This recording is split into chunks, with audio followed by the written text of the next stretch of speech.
নমস্কাৰ আজি 12 ডিচেম্বৰ অসমৰ লগতে ভাৰতবৰ্ষৰ বিভিন্ন প্ৰান্তৰ পৰা কেইবাটাও অতি গুৰুত্বপূৰ্ণ খবৰ আহি পৰিছে যিকেইটা খবৰ আপোনালোকৰ বাবে অত্যন্ত গুৰুত্বপূৰ্ণ প্ৰত্যেক খবৰ জনা প্ৰথম খবৰটো আপোনালোকৰ বাবে আগবঢ়াইছো প্ৰথমটো বহুতেই ডাঙৰ গুৰুত্বপূৰ্ণ খবৰ কিয়নো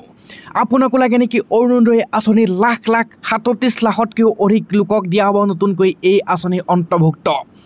অৰুণোদয় নোপোৱা লাখ লাখ মহিলালৈ ভাল খবৰ দিছে হিমন্ত বিশ্ব শৰ্মা চৰকাৰে যেহেতু 37 লাখকৈ নতুন হিতাধিকাৰীক দিয়া হ'ব এই আঁচনিৰ হিতাধিকাৰী নতুনকৈ আহি গ'ল অৰুণোদয় 3.0 আৰু অহা 15 তাৰিখৰ পৰা 28 তাৰিখৰ ভিতৰত চলিব অৰুণোদয় সপ্তাহ আৰু এই অৰুণোদয় সপ্তাহত হ'ব হিতাধিকাৰী নিৰ্বাচন প্ৰক্ৰিয়া আৰু এই কথা অৱগত কৰিছে ৰাজ্যৰ মুখ্যমন্ত্ৰী ডক্টৰ হিমন্ত বিশ্ব শৰ্মাই পাছতো গুৰুত্বপূৰ্ণ খবৰ আধাৰ কাৰ্ডক লৈ আহি গ'ল এক বৃহৎ ডাঙৰ খবৰ এতিয়াৰ পৰা কৰ্তন হ'ব লাখ লাখ লোকৰ আধাৰ কাৰ্ড এনআৰচিৰ লগত জড়িত হ'ব লাগিব এই মুহূৰ্তত হিমন্ত বিশ্ব শৰ্মা চৰকাৰৰ আন এক বৃহৎ ডাঙৰ ঘোষণা আধাৰ দিয়াৰ পূৰ্বে পৰীক্ষা নিৰীক্ষা কৰক দায়বদ্ধ হ'ব এতিয়া ৰাজ্য চক্ৰবৰ্তী বিষয়া বিগ ব্ৰেকিং খবৰ আহি পৰিছে কিয়নো UDIDIA পৰ্টেলত আবেদন কৰাৰ পিছত সেই আবেদনখন ৰাজ্য চৰকাৰ পৰ্টেলত আহিব কিন্তু অতি গুৰুত্বপূৰ্ণ কথাটো হ'ল যে যদি আপুনি এনআৰচি কৰা নাই তেনেহ'লে আপোনাৰ আধাৰ কাৰ্ডখন কৰ্তন হ'ব ফিজিকেল ভেৰিফিকেশ্যনৰ বাবে ৰাজ্য চৰকাৰ পৰ্টেলত আহিব সেই আবেদন আৰু এনআৰচিত অসমৰ কোনো পৰিয়ালে আবেদন কৰিছিল নে নাই সেই পৰীক্ষা কৰা হ'ব আৰু এনআৰচিৰ আবেদন নকৰা প্ৰত্যেকটো পৰিয়ালত অসমত নাপাব কোনো আধাৰ কাৰ্ড অসমত এতিয়া আধাৰ কাৰ্ড কৰ্তন হ'ব এনআৰচিত যোনে নকৰে কেবিনেট বৈঠকৰ অন্তত এই ঘোষণা কৰিছে ৰাজ্যৰ মুখ্যমন্ত্ৰী ডক্টৰ হিমন্ত বিশ্ব শৰ্মাই খবৰটো সাজু হ'ল তালিকা কোনে কোনে লাভ কৰিব এতিয়া নতুনকৈ ৰেচন এই মুহূৰ্তৰ বিগ ব্ৰেকিং চৰকাৰী চাকৰিয়ালৰ পৰা আৰম্ভ কৰি সকলোকে দিব ৰেচন কাৰ্ড 20 লাখ লোকে নতুনকৈ লাভ কৰিব ৰেচন কাৰ্ড এই মুহূৰ্তত হিমন্ত বিশ্ব শৰ্মা চৰকাৰৰ এক বৃহৎ ডাঙৰ ঘৰ এক বিগ ব্ৰেকিং নিউজ আহি পৰিছে সেৱা হেতু পৰ্টেলত গৈ সহজতে কৰিব পাৰিব এতিয়া আপোনালোকে আবেদন আৰু ৰেচন কাৰ্ডৰ লাভ কৰিলেই পাব 5 কেজিকৈ বিনামূলীয়া চাউল লগতে 5 লাখ টকা পৰ্যন্ত চিকিৎসা সেৱা লাভ কৰিব ৰেচন কাৰ্ড থকা লোকসকলে কিয়নো এতিয়া চৰকাৰী চাকৰিয়ালৰ পৰা আৰম্ভ কৰি সকলোৱে লাভ কৰিব ৰেচন কাৰ্ড আৰু ৰেচন কাৰ্ডৰ সৈতে লিংক থাকিব লাগিব আপোনাৰ আধাৰ কাৰ্ড আৰু 5 লাখ পৰ্যন্ত বিনামূলীয়া চিকিৎসা সেৱাৰ পৰা আৰম্ভ কৰি মুখ্যমন্ত্ৰী ডক্টৰ হিমন্ত বিশ্ব শৰ্মাৰ এক সৰ্ববৃহৎ ডাঙৰ ঘোষণা পাছৰ খবৰটো এই মুহূৰ্তত এক ডাঙৰ খবৰ লাখ লাখ চৰকাৰী কৰ্মচাৰী ৰাজ্যৰ কৰ্মচাৰীৰ দৰমহা বৃদ্ধিৰ এক খবৰ আহি পৰিছে বিগ ব্ৰেকিং কেন্দ্ৰীয় পিছত এবাৰ ৰাজ্যৰ কৰ্মচাৰীৰ দৰমহা বৃদ্ধি কিয়নো অষ্টম দৰমহা আয়োগৰ অধীনত কোটিৰো অধিক চৰকাৰী কৰ্মচাৰী আৰু পেঞ্চনৰ অষ্টম দৰমহা আয়োগত গঠন কৰা আগ্ৰহেৰে অপেক্ষা কৰি আছিল কিন্তু দেশৰ 1 কোটিৰো অধিক এতিয়া চৰকাৰী কৰ্মচাৰী পেঞ্চনৰ এক খবৰ আহি পৰিছে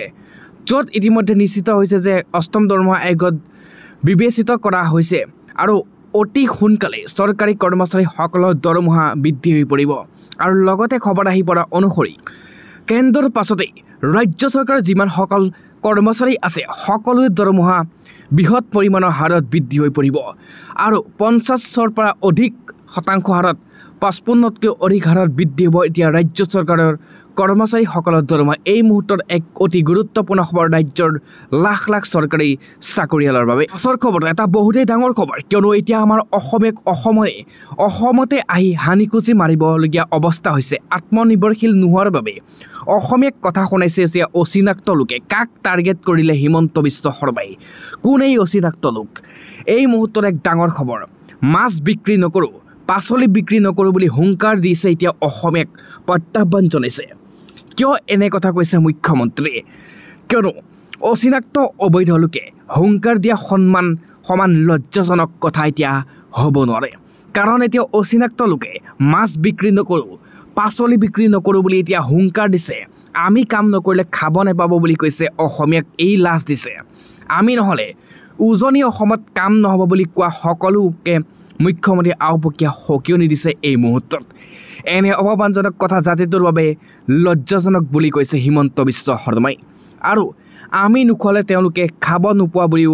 কোৱাসকল কোন বুলি প্ৰশ্ন উত্থাপিত কৰিছে কোন এইসকল যোনে আমাক কৈছে যে আমি নোখোৱালে আমাক খুৱাব কোনে খাব নাপাব বুলি কৈছে আৰু এই কথা অৱগত কৰিছে অচিনাক্ত লোকে কৰা খেতিৰ পাচলি মূল্য টিভিৰ টক শ্ব'ত নিৰাপদ নহয় বুলি উল্লেখ কৰিছে আৰু অচিনাক্ত লোকে এই কথা ব্যৱহাৰ এনেদৰে অসমীয়া জাতিৰ ভৱিষ্যত নিৰূপণ নহয় বুলি উল্লেখ কৰিছে। পাছৰ খবৰটো এই মুহূৰ্তত এক ডাঙৰ খবৰ। অসমৰ জিলাই জিলাই এতিয়া ব্ৰহ্মপুত্ৰৰ ওপৰত হ'ব দলং। প্ৰতিখন জিলাতে হ'ব মেডিকেল কলেজ বিশ্ববিদ্যালয়। লগতে এটা বৃহৎ ডাঙৰ খবৰ,